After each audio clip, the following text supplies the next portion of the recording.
familias. Yo distinguiría varios factores, ¿no?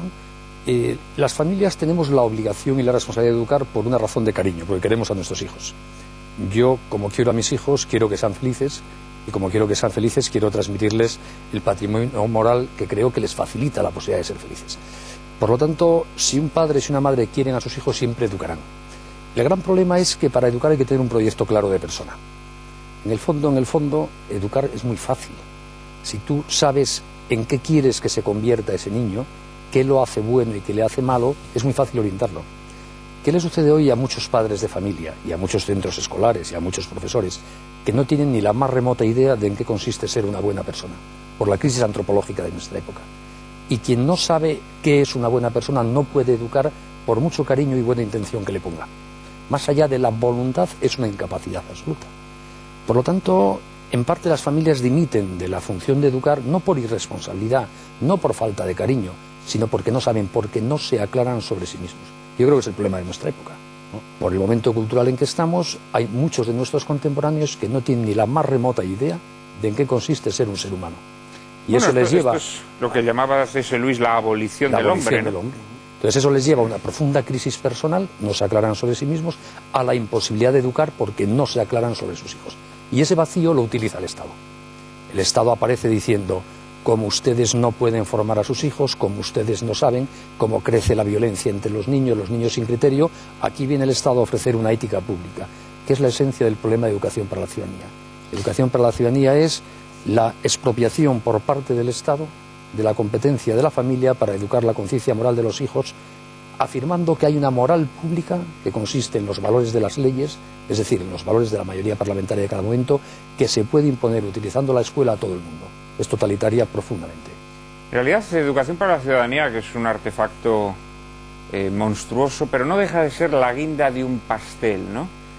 Seguramente, Consuelo, tú que llevas muchos años en la universidad dedicada a la enseñanza y que has visto desfilar ante ti pues a generaciones de estudiantes, te has dado cuenta que aparte de esta asignatura que se ha impuesto en los últimos años, evidentemente había una labor de zapa, ¿no?, que llevaba impregnando, y más que impregnando me atrevería a decir, anegando la transmisión del conocimiento, ¿no?, en las escuelas, en los institutos, en la universidad. En todos los ámbitos. En todos los ámbitos. El problema es que yo creo que estamos ante una situación en la que cualquier paso atrás es un paso ya que no podemos volver a alcanzar. Es decir, la dejación, lo que tú antes mencionabas, la dejación también por parte de las familias de esa labor educadora y formadora. El dejarlo en manos del Estado. Hay una frase que para mí es expresiva de este planteamiento, que es: la conciencia es el sagrario de la libertad.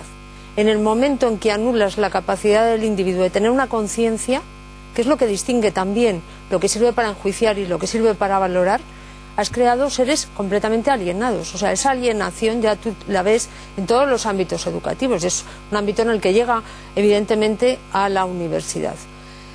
Claro, yo he visto pasar a generaciones de estudiantes y lo que me encuentro ahora en el momento actual es precisamente con un relativismo, una neutralidad ante valores, una indiferencia absoluta, el relativismo que es absolutismo en el fondo y en el final, ¿no?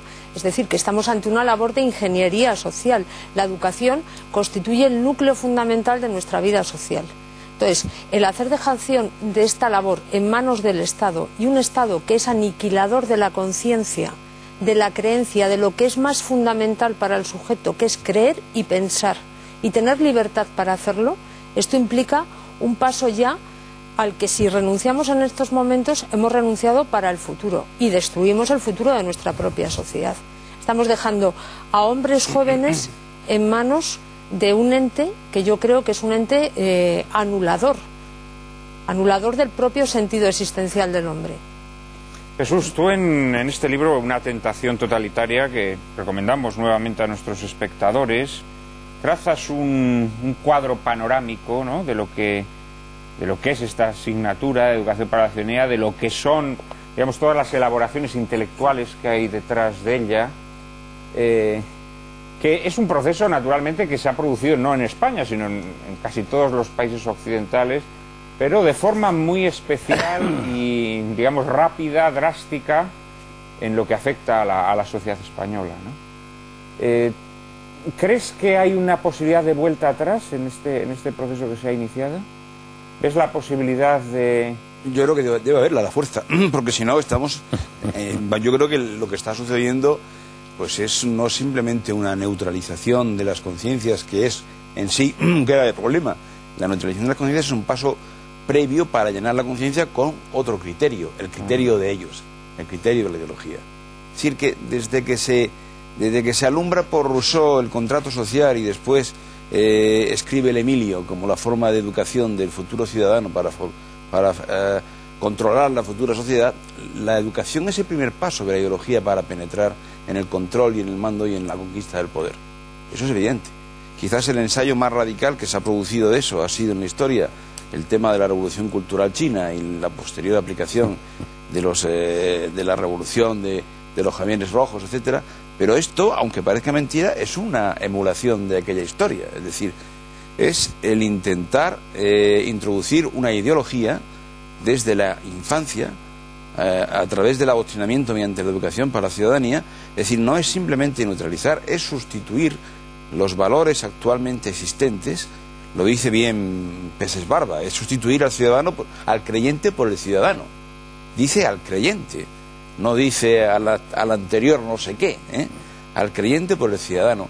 Y ese contenido de ciudadanía es un nuevo proyecto antropológico del ser humano, el propio de la ideología que están introduciendo, basado en la ideología de género y en todas las corrientes ideológicas que más o menos examino yo en este libro. Por supuesto, algunas se me escapan, porque... Lo acabas de comparar ahora con la Revolución China. Claro, es mucho más eficaz, ¿no? Porque, como decía yo al prólogo, estas formas de totalitarismo antañonas eran violentas, es decir, se imponían con guante de hierro, mientras que estas son mucho más civilinas, se imponen con guante de seda, actúan sobre la conciencia de las personas, y las personas no tienen conciencia de estar siendo obligadas, que quizás esto es lo más monstruoso, ¿no?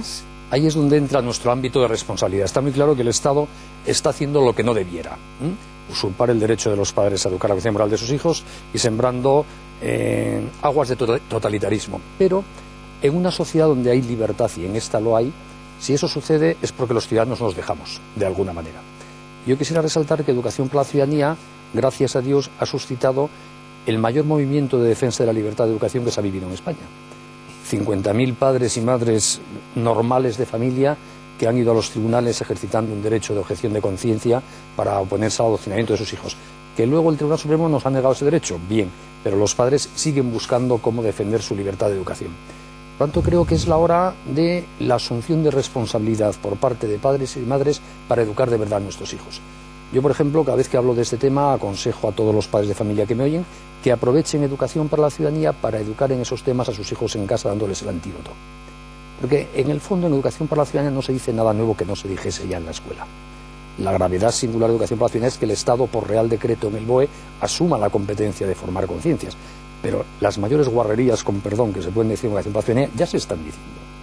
Ahora, somos los padres los que tenemos que aprovechar para hablar de nuestros hijos, con ellos de estos temas, para darles buenas lecturas, si es necesario, para desmontar las tonterías que les dicen en clase. Es decir, me gustaría que la sociedad española asumiese cada vez más estos retos totalitarios que plantea el gobierno para hacer una defensa más activa del ejercicio de los derechos, de la libertad y, en este caso, de nuestra responsabilidad de educar a nuestros hijos.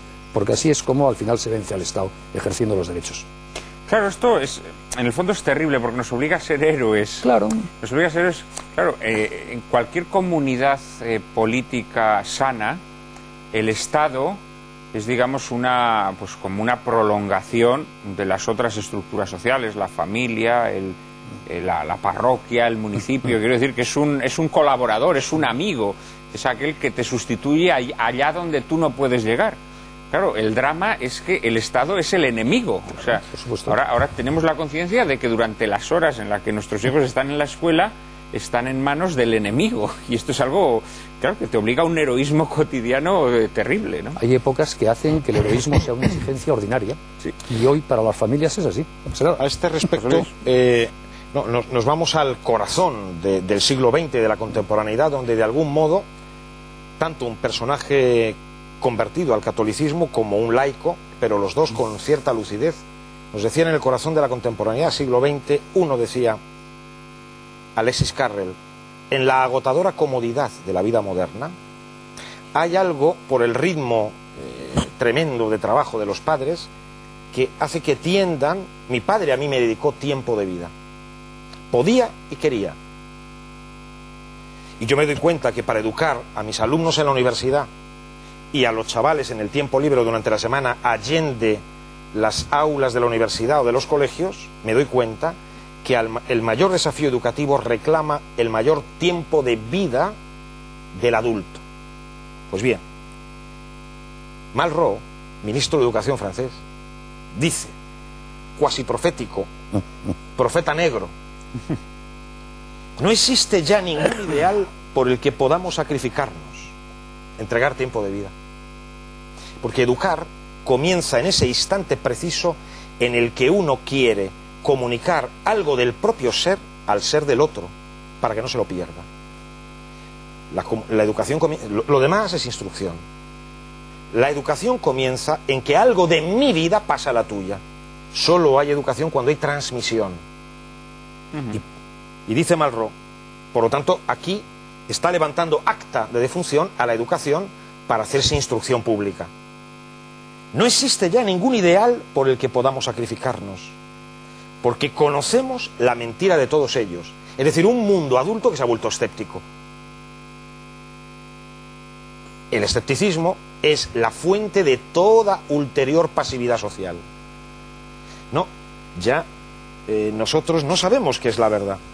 Luego, sin una verdad que proponer, los adultos no pueden desafiar a los chavales. Los chicos lo ven en clase, ven si al profesor se le han quedado los apuntes amarillos y notan en el acento de la voz si ese hombre vive de lo que dice y dice lo que vive. Una vez, está por internet, a uno de los grandes educadores, al que llaman el San Juan Bosco del siglo XX, uno de ellos, Giussani, convocó a 20.000 jóvenes en un estadio, y un periodista estaba alucinado al ver chavales de tan variado espectro atraídos por un hombre de 70 y tantos años, ya un tanto enfermo, como Juan Pablo II ha movido millones de jóvenes, o este Papa actual, que nos llama a una emergencia educativa. Aquel periodista le llamó la atención el atractivo de aquel hombre y le preguntó al salir del estadio, oiga, ¿usted qué hace para que estos muchachos le miren con esta atención? Y les dijo una cosa muy sencilla, le dijo al periodista, yo les digo lo que creo y creo lo que les digo, y ellos lo saben. Este es el fundamento de toda transmisión. Indudablemente, no, es que bueno, en toda transmisión educativa tiene que haber una transmisión vital, ¿no? Profunda, ¿no? Tienes que creer aquello en lo que dices. Pero es que yo creo que los ideólogos de educación para la ciudadanía sí creen en lo que dicen. Sí, se lo creen. O sea, no creo que participen tanto del escepticismo, o quizá participan de una resaca del escepticismo que es el odio, el resentimiento.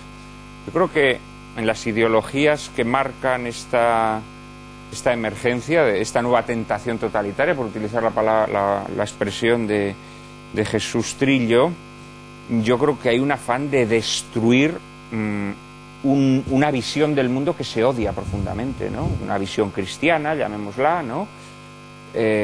Y yo creo que toda la ideología de género y todos estos engendros que inspiran Educación para la Ciudadanía sí tienen muy marcados los objetivos y sí creen en algo. Es verdad que es una fe destructiva, es la fe de la llama y del odio, ¿no? Pero yo creo que sí hay una fe ahí, ¿no? Una fe enferma, una fe enloquecida. Consuelo, querías hablar.